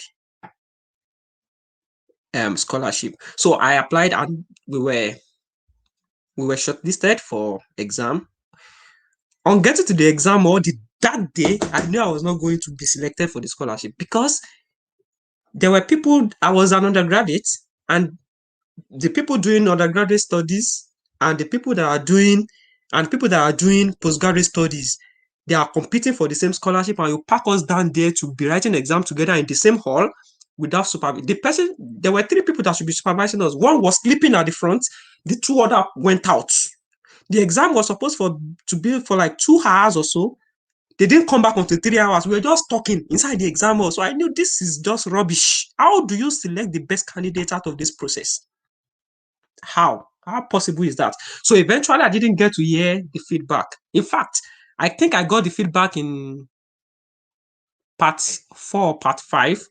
Not that I was directly contacted. I just saw in the national dailies that some people have been selected after 3 years when I was about graduating. And before that time, I had won other 3 to 4 scholarships already. So this is to tell you that there are a lot of processes, recruitment. Don't just, people will say, they will still give you. It is a bad mentality to say they know who they want to give the job. The truth is, they really know. If there are 1,000 openings, they really know the 500 slots are going to some people. How better could it have been? There are so many qualified people out there that are not getting it. And some of them have valid reasons to say, well, I've given up on this process. I want to try another route. Honestly, that is it. If you don't know somebody, you are, in fact, just make sure that whatever you are doing, you do it well.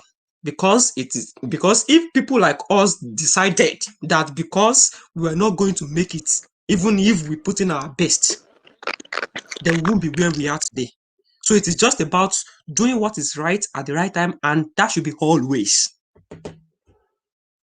That should be always. One day, tables will turn, some way, somehow.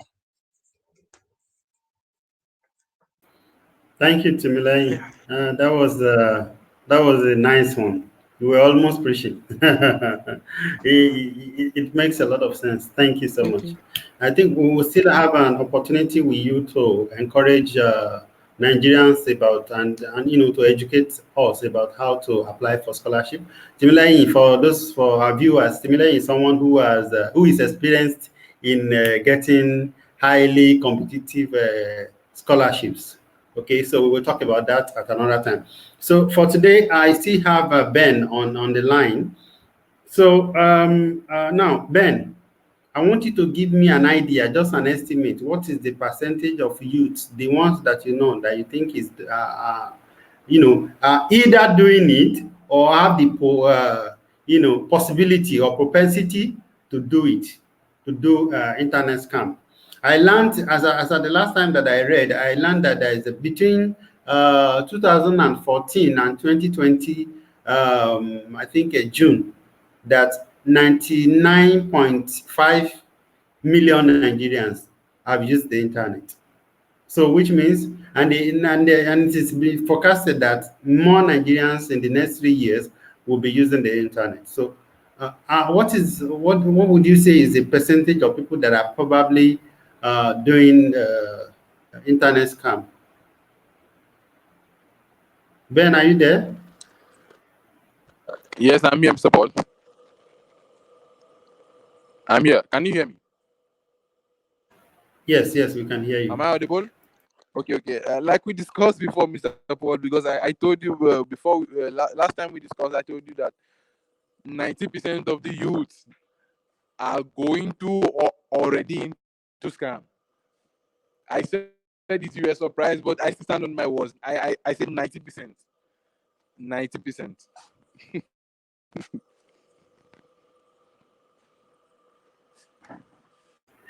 Now, Timilai, you can you see that I disagree with him when he told me. He said, 80 to 90% of young Nigerians are already doing it, or are either already doing it or have the possibility to do it, that they won't mind. Do you agree? Since you are still a youth yourself, or a young person rather. I think since he added the fact that maybe they are in line or they are considering doing it, I think it might be up to 80 to 90%. I agree. But that are actively doing it might not be. But people that are actually being recruited, number one, the process of being in line to doing this thing is number one, being intimidated, being trampled upon, being used, being mocked, being rejected, being defeated, being shut out. Some people they are tired. Emotionally, they are tired. Financially, they are down. They are used up. So what other thing do you have to offer?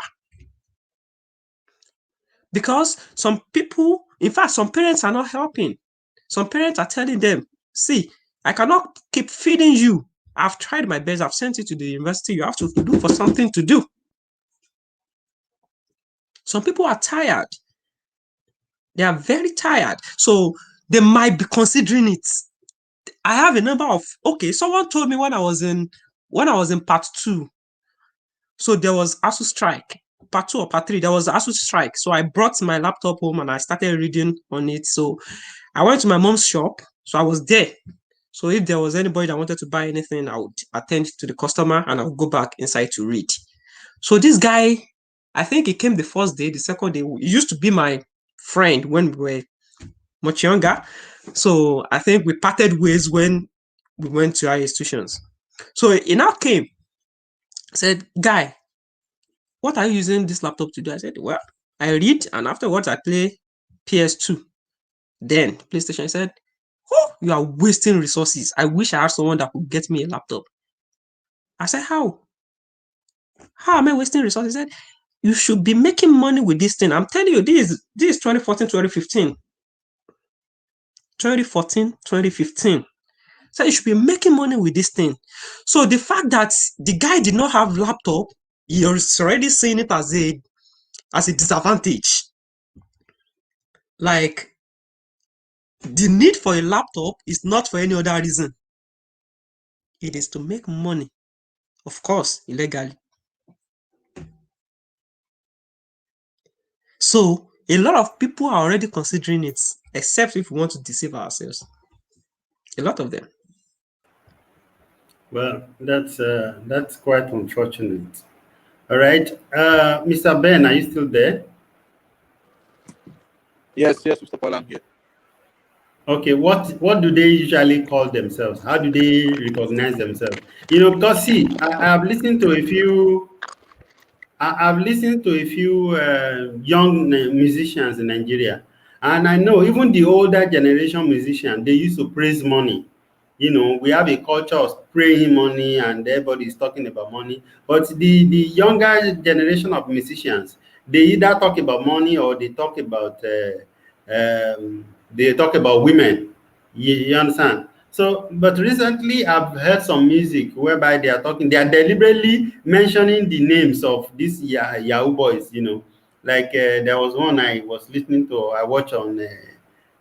Because I have a lot of young stars as my friends these days. So they are encouraging me to even see what is happening in terms of music in Nigeria. So I watched one of them and he was singing, "Am I a Yahoo boy?" I think that was Naira Marley, right? So, "Am I a Yahoo boy? Ṣé mo jọmọ Yahoo ni?" That kind of a thing. So what name do they usually call themselves? Ben.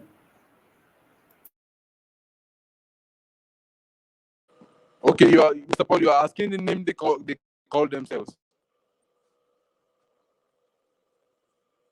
Mr. Paul, is that your Yes, question? The name yes. they call themselves. Yes, that's it. Okay, basically, there is no specific names.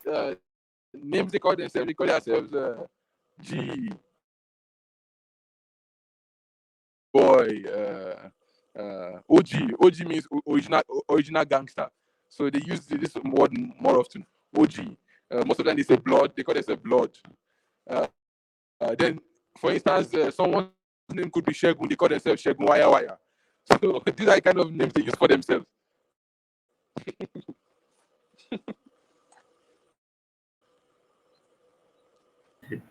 Okay. Final question to you, Ben. This internet fraud, um, is it usually through romance, or does it always involve romance?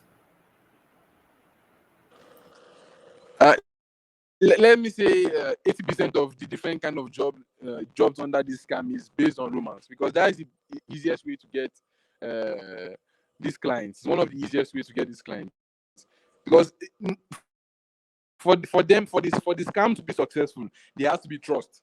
So when I talked about buying and selling, it's someone you just met online, so the trust is not there. But when the romance is involved, these scammers tend to go 1 year, straight 1 year, 6 months, just to build trust. They make telephonic conversations. They don't ask for a dime. They are willing to sacrifice a whole year to talk to this person, to just for the fact of gaining the trust. So once the trust is there, that client will be built for life. Because when I say build for life, I told you of an instance of a woman who sold her house and a car to someone who she met online. She's never seen the man before, only through telephonic conversation. She sold the house, sold the car. She could not explain to her children why she sold the house or car. So this is from romance. Then comes the trust. So basically, 80% of the job is based on trust on romance. I'll say. Okay, thank you very much, Mr. Ben. Before you go, is there anything you want to say in terms of, maybe anything you would just want to say?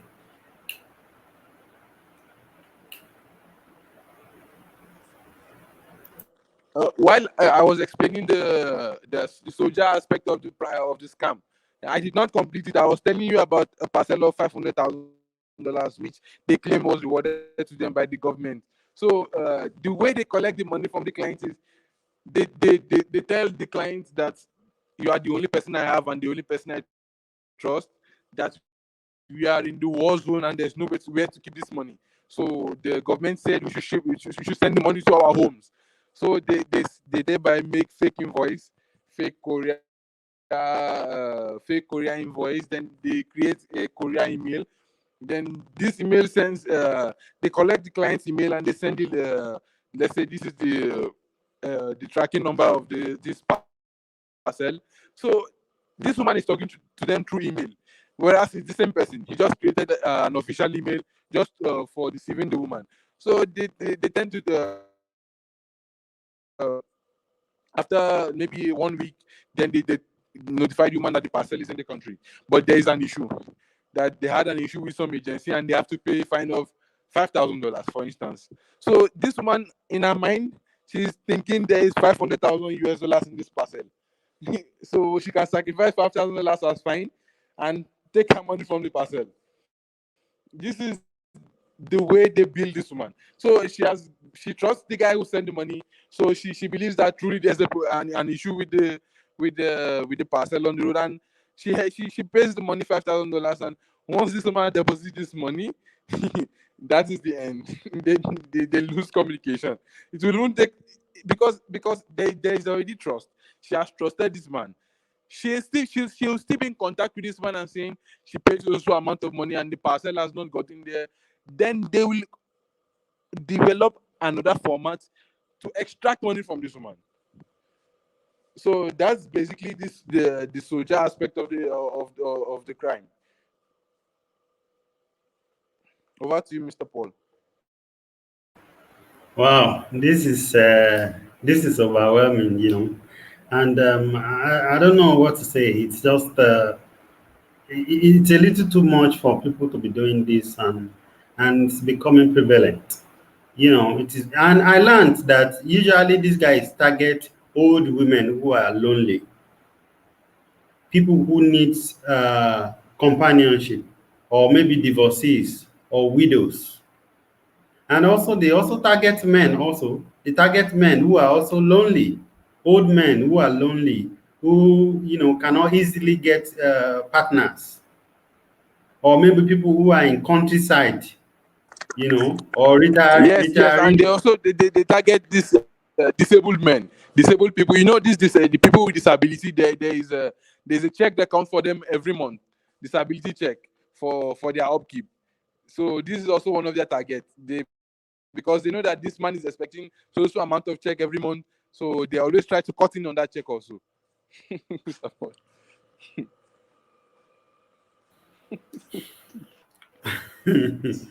Well, it's just it saddens me. Sincerely, it saddens me. Michael, I mean, sorry, Timilayi, before you came, we're talking about the fact that these people do not have conscience. And even Ben earlier mentioning that there's something like conscience for these guys. They take money, they make people to sell their own house. Imagine somebody sold his house, sold his car, and is indebted. Like the documentary I see of the Australian woman, she sold everything that she has and sent it to this guy who was a Ghanaian resident in Accra, a young guy, right? And they build a relationship such that, and this woman thought she was talking to an American soldier woman, And like the issue of soldier that he's talking about, I used to get emails in my box, emails whereby somebody will say, I am in a war zone in Afghanistan, and I have a situation. This, that, I already recognize it because I've gotten so many of them. So I immediately do send it to spam. You understand? So, but it's unfortunate that there are people somewhere in the world who believes it. When they see that kind of mail, they think it is true, and they begin to respond to the email and begin to talk and converse with them. So Timlai, what do you think about what happens to these guys? What happens to them? Because I think somebody must have become a psychopath. As a student of psychology, this is the way I see it. And he used a term of which is building trust. Building trust is one of the key elements of my profession. All right, in my profession, we build relationship with our client, so that after we have built a solid relationship with our client, they are able to trust us. We are able to help them make sound judgment and decisions. But these scammers are also using the same term. They are using the same principles. So why is it so difficult to invest this kind of this kind of talents in what you want to do in a legit business, rather than getting money? Because it's not so easy we've heard it today. So Timilai, I want you to say something around the fact, the conscience. You are a Nigerian, you are a young person, all right? And what happens to these people? And I want to also include this, because it's something that I cannot get out of my head. I want to say it quickly. You can talk around it as well if you want to. And that is the fact that 99% of Nigerians belong to either a church or a mosque. 99% of Africans generally, not only Nigerians. So what happened to the conscience? What happened to righteousness? What happens to honesty?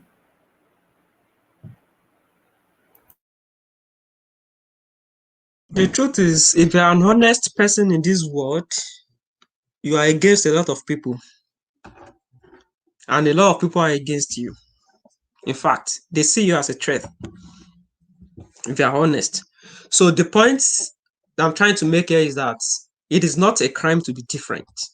Even if everybody is going one way, it is not a crime to say I choose not to take this path, not follow this path. Let us even think about this.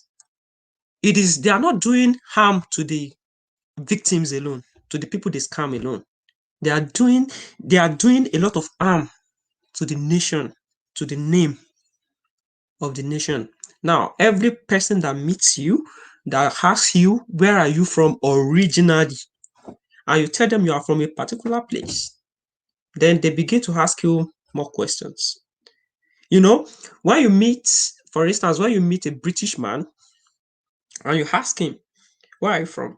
And he tells you, I'm from Britain, or I'm from the UK, or whatever. Then you start asking them, oh, have you been to Aberdeen? Have you been to this place? Have you been to Share? Have you been to... A lot of questions that you will be asking is to ask about beautiful places, their experiences. How does this place look like? But when you tell somebody you are from my place, and then the next question you hear is, oh, wow, okay, so how about the security issue in your country?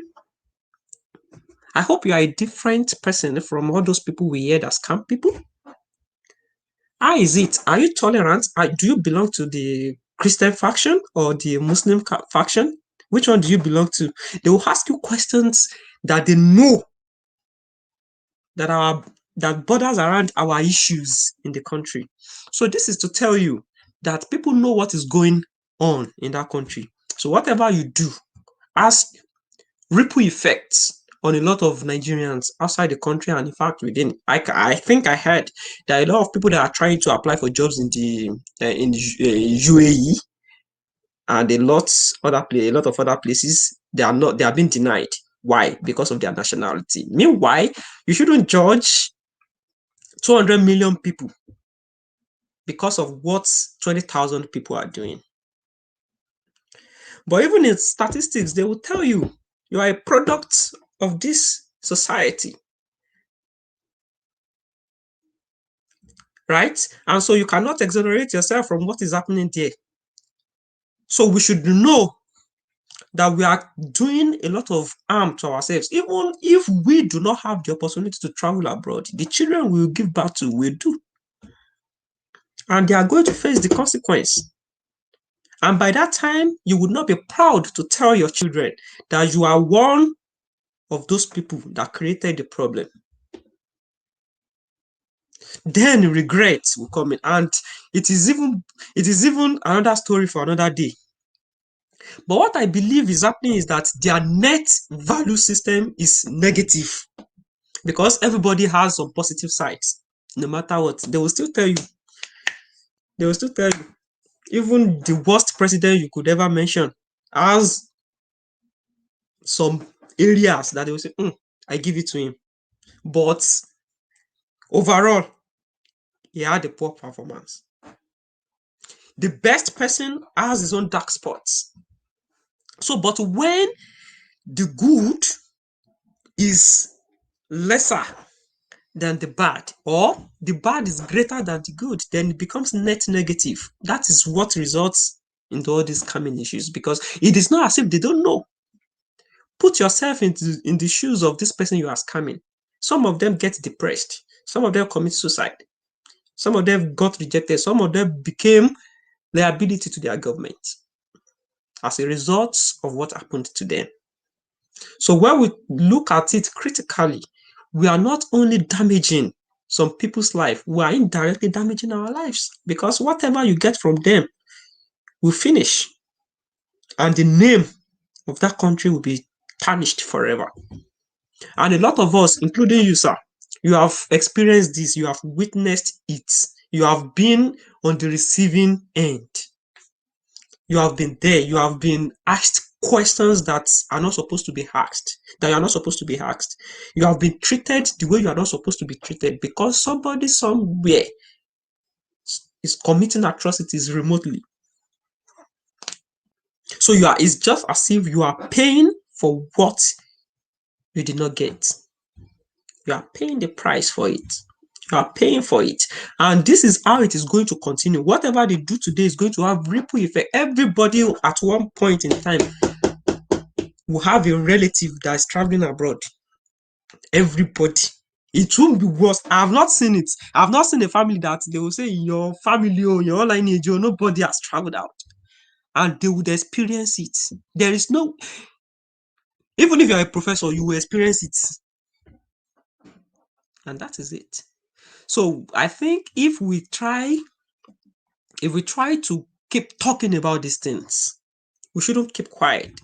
We should keep talking about it. We should keep talking about it. Maybe, just maybe, the government would, the veil that is covering the eye of the government, maybe it's going to be removed, and they will be taking serious actions, because I see them pursuing, EFCC pursuing people with, and they say they have collected laptop, they have collected one calabash or with juju or something. That's not the best way to go about it. These people are committing these things digitally. We should go digital with them. That is it. And there should be enough where you let people know that this thing is wrong. They will know that when people even if you have money and people reject you, that no, because we don't know the source of this money, then you would know that it is not even necessary to have the money in the first instance if I cannot explain the source.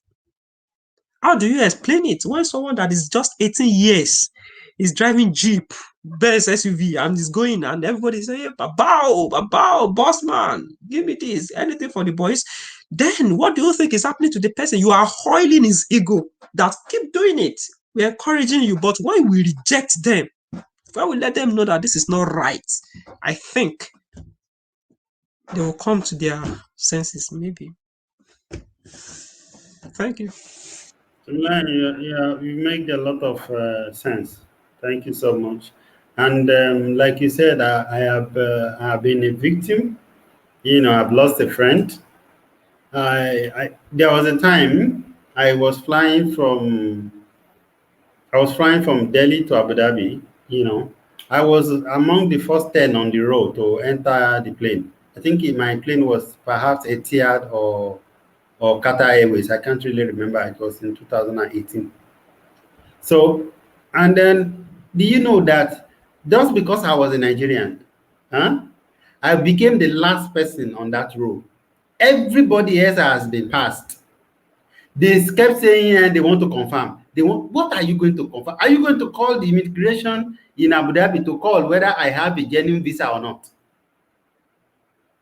I'm telling you that the plane was almost the air hostesses were already checking in people, when they were already gathering to do the final runnings they do, for the plane to get to close their door before they now allow me to say I should go. And I didn't want to burst. I don't want to express my anger because they will say, oh, he's a Nigerian, that's why he's behaving like that. And at another time, I was also flying again, into Abu Dhabi, and the man had checked me, all right? And he now said, my friend, how are you? I said, I'm fine. He said, where are you from? I said, I'm a Nigerian. The moment I said I'm a Nigerian, he dropped I didn't know the machine that I was using to check my body. He began to use his hand to press my body to recheck me again, just because he heard that I'm a Nigerian. And it's embarrassing when you are subjected to this kind of situation, and it happens on daily basis to us because of these things that are happening, because of a few of us have decided to be foolish. And it's difficult for me to argue with Ben when he said a lot of Nigerians are doing it. When you look at the way what do you call it, scams such as, or pyramid business such as the MMM has become so prevalent in Nigeria now. Recently, I was just scrolling through my Instagram about a week ago. I saw somebody whom we had to work together in Abu Dhabi who posted a video, and he was promoting a business saying, yeah, bring money. If you bring 1,000, any amount from 1,000 to a million, you bring the money for 10 days, and after, is it 10 or 7 days? And after that, they will double the money for you. And I'm wondering, how can that be possible? What will you invest if I give you 50,000 naira for 10 days? What will you invest that money in that you will double it? But I've seen pastors even promoting that business in Nigeria. I've seen people that I know personally coming to my inbox to talk to me about this so-called business. It is prevalent among us, and we cannot pretend about it. And that's why I agree with you that the need for us to talk about it and continue to talk about it cannot be overemphasized. Anyway, I want to thank you guys very much. We have spent a lot of time, but I think it is good that we have had opportunity to discuss this. Mr. Ben, thank you so much. Even though we have to, conceal your identity, just because we need to protect you for sharing this information that you have shared with us. Michael was here earlier. He had to, excuse himself because of no electricity in Nigeria where we connected from. And Timileyin, thank you. Do you have a final word?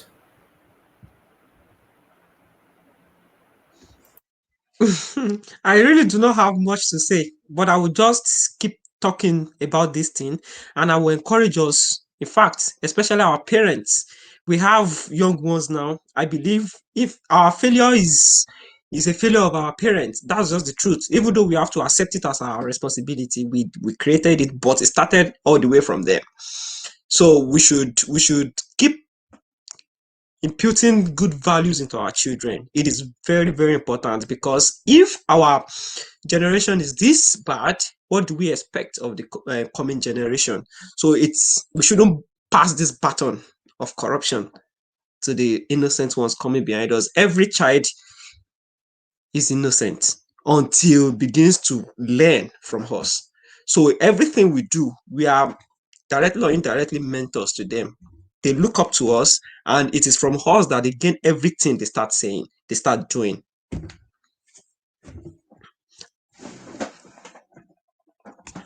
You are muted. Oh, thank you so much, Mileni, and viewers. Thank you so much. I know this has taken a lot of time. We cannot thank you enough. All right, we will be back again with another topic, another subject, and we are hoping that you would please join us in the discussion, or if you have any contribution, please reach out to us through either our email, which is opinionsharers99@gmail.com. You can also send us a personal inbox message. Please follow us on YouTube and on Instagram. Thank you so much. Bye for now.